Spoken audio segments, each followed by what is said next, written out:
Aujourd'hui, c'est Didi ou c'est l'Afrique qui gagne?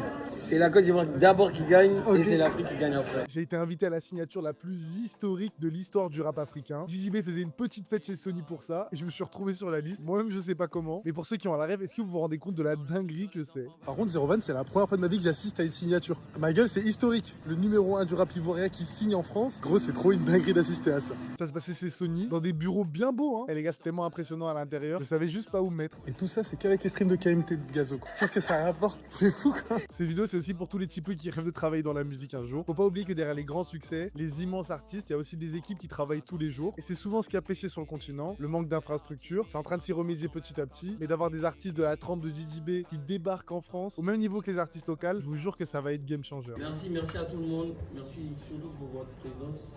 Et on a eu une première discussion. J'ai vu que vous étiez très carré ici. Et comptez sur moi pour vous envoyer du lourd et plein de chansons. Je dis que la vidéo elle est pour vous parce qu'il y a encore du taf. Les talents il y en a partout dans le monde et la francophonie mérite tellement de rayonner mieux. JJB c'est une tête d'affiche dans son pays et c'est une dinguerie vu son talent que ce soit pas encore le cas en France. Bon ça c'était pour le blabla sérieux, maintenant on passe au petit four. D'ailleurs si vous vous demandez évidemment que je servais à rien, mais j'ai quand même croisé 2-3 copains qui servaient aussi à rien et ensemble on a eu le même projet, démonter le buffet. Comment c'est bon de con? Renourris-moi, s'il te plaît. Je le dis vraiment en tant que mangeur compulsif, c'est le meilleur potentiellement buffet que j'ai fait de ma vie. Et on est invité dans des endroits où on mange souvent. Je vous le confirme, c'était vraiment très bon. Si j'étais pas du côté Hlel de la force, j'aurais goûté aussi le champagne du JJB. D'ailleurs, ça c'est trop américain, frère, je trouve ça trop stylé. Le mec est déjà une rosta, en plus d'être ultra sympathique. Il y a un mec de chez Sony qui m'a dit est-ce que tu veux que je te fasse tes présentations? Ma gueule, ramène-moi le boss s'il te plaît. C'est trop légendaire. Est-ce que tu veux apparaître dans le vlog même une petite seconde en rapide?